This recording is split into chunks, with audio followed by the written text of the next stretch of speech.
Welcome इकराम telephone line पे join किया है पाकिस्तान के टॉप लीडिंग इकोनॉमिस्ट मौशी माहिर इस खित्ते के मोहतरम जनाब डॉक्टर शाहिद सिद्दीकी साहब मेरे साथ हैं। डॉक्टर साहब मैं आपको वेलकम करता हूं अपने शो में। बहुत शुक्रिया जनाब।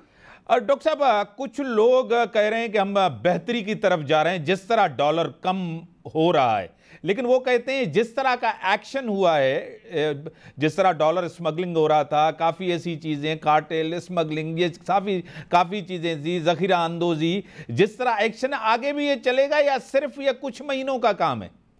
ये जो पहली बात तो ये कि कौन सी हम बेहतरी की बात कर रहे हैं। सही बात ये थी कि जब ये हुकूमत आई थी उसके बाद 20 दिन तक तो रुपया गिरता रहा, सट्टेबाजी होती रही, सब कुछ होता रहा और खामोश रहे।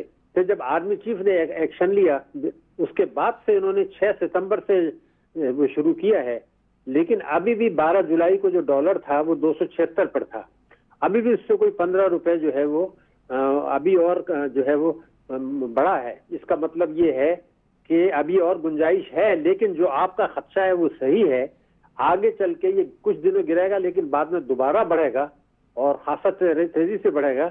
इसकी वजह ये है कि ये हुकूमत ने अभी तक जो है वो काम किया है, जैसे माजी में भी इस तरह से छापे मारे जाते थे, क्रैक डाउन होता था, लेकिन वो दोबारा ये अभी अंडरग्राउंड चले गए हैं। वो बाद में फिर कुछ हफ्ते बाद वापस आएंगे, फिर जाएगा। लेकिन एक रास्ता था केयर टेकर्स के पास, और वो ये था कि जो प्रॉपर्टीज हैं, असासे हैं, बैंक डिपॉजिट्स हैं, चोरी के पैसे की, उन पे हाथ नहीं डाल रहे। अगर वहां हाथ डालें तो वहां से जो फायदा होगा वो मुस्तकिल होगा। ये जो फायदा किया हो रहा है ये आर्जी नौयत का है, और मुझे नहीं लगता अभी जो है कुछ अरसे के बाद आप देखेंगे बिजली बढ़ेगी। अभी पेट्रोल शायद ये गिराएंगे 30 तारीख को, लेकिन बाद में वो भी बढ़ जाएगा। तो ये बहुत आर्जी नौयत का है और पाकिस्तान का मुश्किल दिन अभी जो रहेंगे मेरे ख्याल से। आपको पता है कि सर मिडिल क्लास जिस तरह कम होता जा रहा है, लोअर क्लास में चला जाता है, और जिस तरह गुर्बत की लकीर से नीचे लोग गए हैं, अब आपके सामने रिपोर्ट्स भी हैं, सब कुछ है। आपको क्या लग रहा है कि आगे चल के इसी तरह यही रेशो रहेगा? देखिए इस वक्त जो है ना, अगर आप मुझसे पूछें तो 10 करोड़ लोग हैं हमारे मुल्क में, 10 करोड़ जो कि गुर्बत की लकीर से नीचे हैं। उनकी आमदनी गिरी है, फीकस आमदनी, महंगाई मुल्क में बढ़ी है, और अब पाकिस्तान दुनिया भर में पहला मुल्क बन गया है जहां जो बच्चे स्कूल नहीं जा रहे उनकी तादाद दुनिया में सबसे ज्यादा है। हालांकि हमारा जो आईन है वो ये कहता है 25 अलिफ के हुकूमत की ये जिम्मेदारी है कि 5 साल से 16 साल तक के तमाम बच्चों को मुफ्त और लाजमी तालीम दी जाए।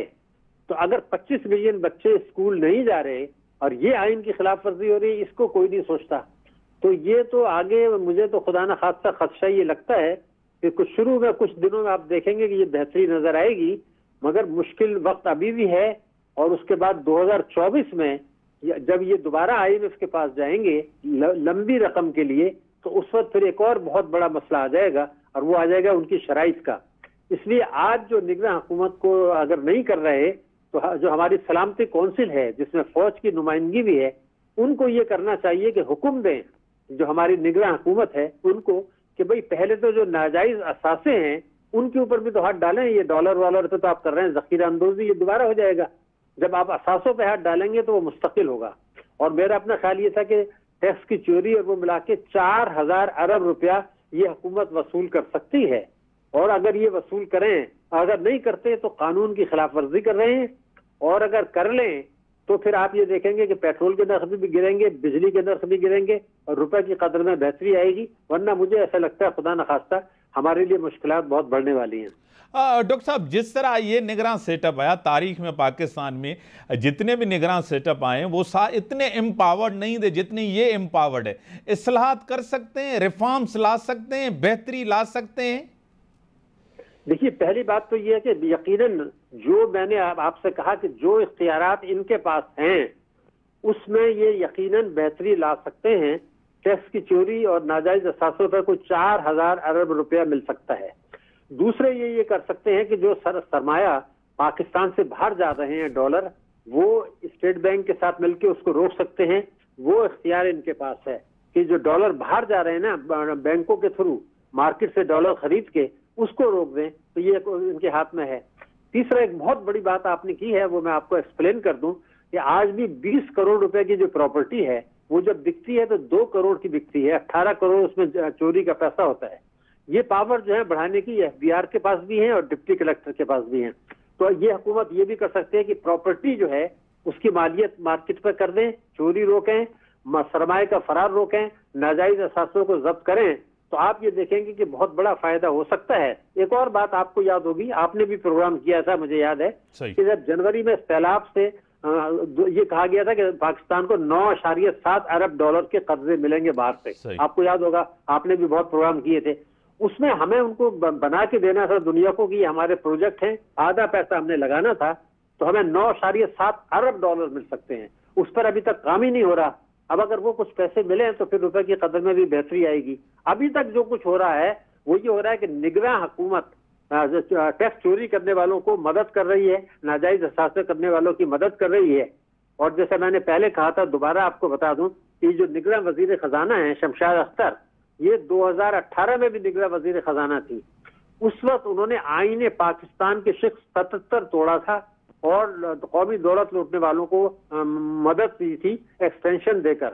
اب یہ پھر ان کی معاونت کر رہی ہیں، تو یہ تو آرمی چیف کو دیکھنا ہوگا کہ نگراں حکومت قانون سے انحراف نہ کرے اور جو طاقتور مافیا ہے ان کی مدد نہ کرے، تو پھر بہتری آ سکتی ہے۔ ڈاکٹر صاحب، آخری سوال میں آپ سے کرتا چلوں، جس طرح میں کوئی جمہوریت کے خلاف نہیں ہوں، پارلیمنٹ کے خلاف نہیں ہوں، سسٹم ہونا چاہیے جمہوریت، اس میں اکاؤنٹیبلٹی ہونی چاہیے، سب چیزیں ہونی چاہیے۔ اب سب لوگ کہہ رہے ہیں کہ الیکشن جلدی ہو، سارے مسائل کا حل جو ہے نا آنے والی حکومت وہ دیکھے، وہ حل کرے، کیا آپ بھی یہی سمجھتے ہیں؟ دیکھیے، اس سے بڑا دھوکہ کوئی نہیں ہے، اس لیے کہ جو الیکشن اس سے پہلے جب بھی ہوئے تو اس کے بعد جو بھی حکومت آئی اس نے کون سی اصلاح کر دی؟ آپ یہ بتائیے نا، اس سے بھی اصلاح نہیں کی۔